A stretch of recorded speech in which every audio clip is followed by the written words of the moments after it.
Good morning. It's about 6:56. That's oh 6:56. It's 6:56 hours. That's just used to 24-hour time. Not a military thing, just a 24-hour thing. Uh, Used to have to work with people internationally, so it just made it easier. I used to have a watch that had Swatch beats. If I don't think I've spoken of that. Swatch beats was funny. It was in the 90s. Swatch was trying to push internet time, which was sort of like UTC, and then uh, it was coordinated through the entire. There were no time zones through the entire world, so there weren't any time zones. It was all just the same regulated number for everybody. 0 hour was at the reference time was at their in Bern, Switzerland, their headquarters, and they divided a day into 1,000 Swatch beats. They called it, uh, and so the format would be at the at sign at, and then three digits to 273,000,914, whatever it is, to define what the time was. That breaks down each. That's a beat. Each tick of that is a beat, which is what I think probably a minute and 40 something seconds, somewhere around there, for a full 24-hour period. Uh, that never took off. I think they did have some problems with it. Some standards organizations, being it was a sort of a commercial venture, a commercial product through Swatch, there was some issues there with using it as an official time base. Just never took off. It was funny though. I used to have a watch that would just to annoy people. You can still find look online, I think, and just you can find like a Swatch beat clock going. Uh, so it could still be. It's not linked to hardware, so it could still be used. But I'm just used to 24-hour time in UTC for when I do international communications, uh, which I hope to get back to a little bit. Yeah. Anyway, I've been gone for a little bit.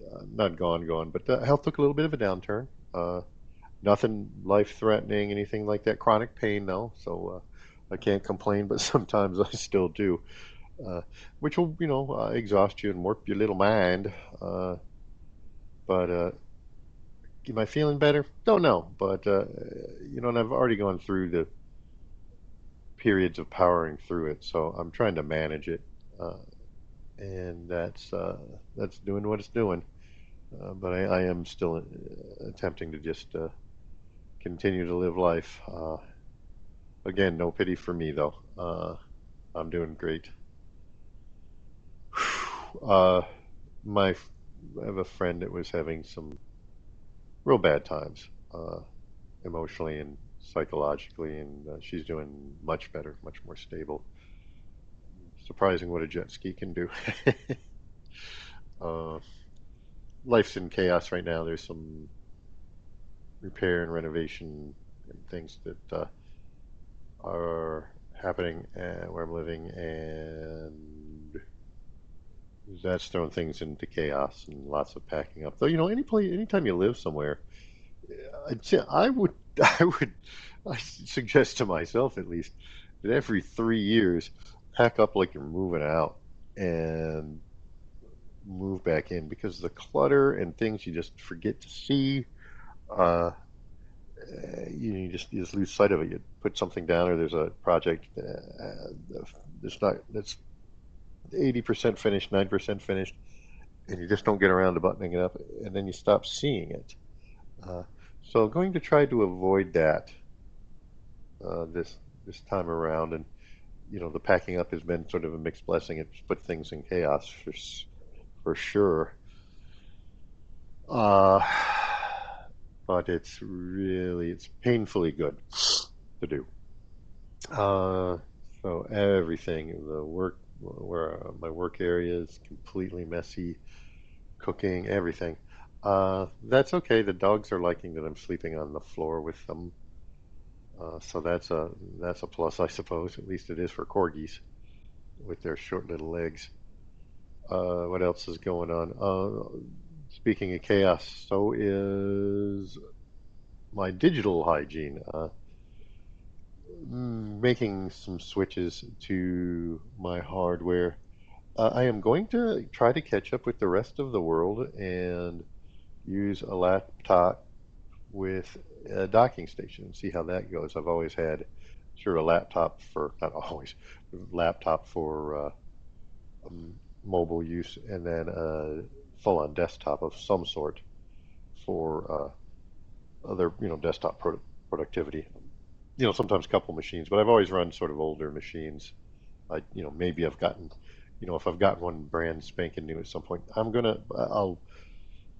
there's a sunk cost, I suppose, and I'll run that till it, uh, till it dies or becomes, excuse me, completely incompatible. Like what I'm working with right now is actually, I think I've described it before, is a Sprout Generation 2. I even have a Gen 1. Got those used, after they became orphans, I suppose, uh, or at least not the high performers. And it's starting to definitely show its age. I had to reinstall the OS a little while ago, which wasn't terribly painful, but it's just wasn't working correctly anymore. And it's on Windows 10. It won't support. It doesn't have a TPU or any of that. And I think even with the workarounds, I don't think it will support Windows 11. And nor do I want to support Windows 11. Plus, it's got a kind of a shell that HP can sometimes tend to do of like kind of this workspace software that it did, and it's orphaned and it's proprietary. So I've even flirted with putting a Linux on it. I won't be able to use some of the software, but mm, not that all the software works very well anyway. Uh, just a thought, because we'll see how this runs, and it does seem like companies aren't not just supporting but allowing their legacy software to survive that well. Uh, pulling down repositories and just all kinds of things like that, which is a shame because this is just not going to run Windows 11. And right now it is, even though it's long in the tooth, I did get it back up and running. And it's got some unique features. I've lamented about that before. I think it's a great machine. It was probably overpriced at the time, but the form factor and and its vision of trying to uh, bridge the physical and digital workspaces uh, was really a great idea with for an all-in-one. With the integrated top-down projector and camera and even 3D scanner. I think they probably bit off more than they could chew with the 3D scanner. The Gen 1 wasn't particularly precision, and the Gen 2, I never got to work at all. Uh, I mean, the drivers would recognize and everything, and I could get the camera to fire, but it would always not acquire image. I'd put my hand out there to hold something, and it would find the image. Then when I pulled my hand away to uh, actually capture the image, it would all of a sudden couldn't acquire the image anymore, and the hand rotation where it blocks out your hand never worked. It was a mess. It just never I could never get it to 3D scan, and it was sold build more for the professional environment. But I'm still looking at this thing, and I still just like the form factor. It's very convenient and all in one for sort of a user type thing. It's just a nicely integrated little package, and yeah, it's a shame. It's a shame it did not work out. I could probably cobble together the pieces. I don't know about the projector portion and the touchpad portion on the bottom, which was really neat because it wasn't a screen; it just projected down. And the idea was you could work physically on get a projector on your tabletop, your desktop, and it had a pad like a touchpad you could put out there, a stage they called it, which was all white, which was nice. You could put things on it and capture on it, put documents on it, capture on it, or you could project onto it, uh, and so you could see documents there and work. You could even have a document and add things to it. You could draw. It was the Generation 2 was active pen, so it wouldn't get so many confused by touch, because it also is touchpad. Uh, Generation one was passive, so it would get sometimes confused. You get more drawing turds and things. But which we're now starting to see in the graphics tablets, like the Huion, and I think the latest Wacoms will do it too. The Cintiqs, I think, have touch, which is nice because if you can do all your pinch gestures and things, the wheels and the things on the side are always a little bit sort of take you out, especially if you're people who are used to using phones and things. I can see that. I mean, boy, I remember digitizer tablets when you had this high precision puck, which was sort of like a mouse, but with a clear thing crosshairs and a bunch of buttons for CAD work and those kinds of things, but no display. The display really has changed things. Yeah, but the all-in-one, I wish they'd kind of continue that for the casual user. I just did want to check in because it's been a couple of weeks. The health took that downturn, which took me out, and I do want to continue with this, which will be a little problematic for a couple of weeks, but I'll see what I can do. It may just be audio things. I might have to do some traveling. Uh, get to do. I used to like that. Um, well, if I sound too down, I'm not. Just a little tired from the pain. Uh, which I will stop mentioning. And I've just babbled today, but I guess that's what horrible rambles are about. Just checking in. So yeah, the switching to a laptop with docking, well, station doesn't even click in. It's like the old school docking station. So I actually kind of like it. There's a very defined presence on the desk. It's just going to be a Thunderbolt cable, USB-C 4, so the data rate's high. Thunderbolt compatible, but USB-C. Well, the Thunderbolt's not really the cable. I guess it's the data standard. But we're still going to give that a try. I've heard pluses and minuses. Of course, then when I commit, I saw Linus Tech Tips talk about how it just didn't work for him. But I'm not a religious watcher of his. It just kind of came about. It's just one of those. It's like, oh, I make a decision and then see somebody who's really into the stuff and it doesn't work. Then again, my wife's done it for years. I think it's even, I don't know if it's mandatory for her, but it's just how IT and everything sets that up. I don't know that they even have desktops for them anymore. We'll see. We'll see about Linux. I am going to try to do a dual boot of Linux on my new system. I don't know if on this Sprout I will. Uh, just I think I've been trying about every 2 years. I'm like, damn it, I'm going to learn Linux, and I get through about a week of it, and then I got to get stuff done, and have to go back to Windows. I do sometimes involved with.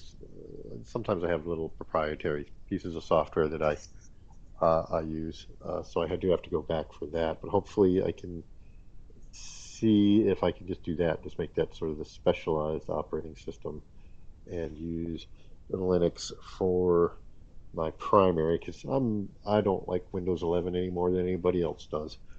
I mean, even dumb stuff like I've been able to find a hack to get it up top, just adaptive software to put even the uh, menu bar and taskbar up on the top because on one system I do run a secondary monitor below my primary monitor, and I don't as a dual monitor system, and I don't like having even that conceptual cutoff on the bottom. It just gets in my way. Um, so we'll see. But I'm going to try Zorin uh, because I think I have Mandriva loaded on something, and then I have a Pine operating system loaded on some experimental laptop that somebody gave me that I think runs an ARM chip. So they are experimenting with that. I like Pine. I like that they do what they do. Uh, and I used to be uh, a hacky kind of guy. I mean, I used to be much more involved in computers than I have been in years and years and years. Uh, and that was actually, I'm just plugging in this Pine book because I want to keep it running.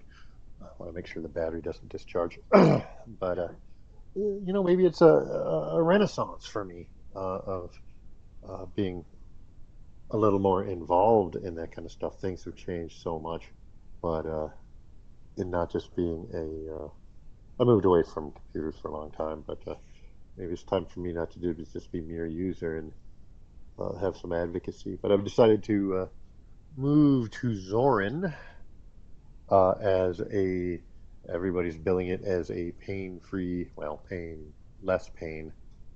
Uh, Boy, that has uh, infiltrated my language. Uh, but a less painful way of moving to Linux because I guess it handles more like Windows, which I admit I have become subject to in terms of the UI and whatnot. I'm pretty gooey in my development, Apple IIs and uh, terminals and things like that. So we'll see. Excuse me. But I am going to try to dual boot that, a little conservative that. I think I'm going to be able to get it on two physical drives. I hope that will help. Uh, just instead of dealing with partitions, just in case one system tries to do something wonky, I'll try to separate them physically. Got to keep them separated. So we'll see how that goes. That'll be an interesting little journey for me, but also just something new. Just got to try something new. Uh, yeah, I think as the seasons of life change. I've talked about that before. I think it's just looking for something a little different, a little new. Had a challenging couple of years, I think, since COVID, which like everybody else, but that's like half a decade now. But before that, had a blast of a decade before that, or good, very good, satisfying decade before that. So we'll see if we can't get back to it, though. With health and aging and things change. Uh, what I can do and uh, maybe even what I'm willing to do and what I can recover from. So we'll find a new way. And my identity, I think, got caught up in things that I would do, things I did, which is not unusual for people to have. What do you do? Even in hackers, who's that? That's Curtis. What does he do? He just looks slick all. You're looking at it. He just looks slick all day. And what does he do? It's that our identity is our profession, our activities, our actions. And I don't think I got into it overly negatively, at least while I was doing it. But I was doing those things, and that's what I was doing. And it became a big part of my identity. And now times are shifting, and so I have to find new things to do and maybe regulate that about my identity a little better. Of I am not just what I do. Uh, so come up with a more integrated personality. Um, I don't think I'm unusual in that. Uh, and to some extent, there may not even be a way around it. I mean, people's Western surnames are often they're linked to a profession. Cooper, uh, which is a barrel maker. Smith, all that kind of thing. So it's encoded in I suppose the caste systems in places that have caste. So a lot of that is encoded. Uh, but we can try to while living in that system, which I just think is part of life. Uh, Working beyond that, but we'll see. Anyway, I have just spent 20 minutes doing a horrible ramble, so I will let you get on with your day as I get on with mine. If you stop by, hey, I appreciate it. I know I'm just shouting out onto the ether, but I do appreciate you listening. And feel free to leave a comment if there's anything. I don't know. a question, a thought, an observation, something you want to say. But for now, have a great day.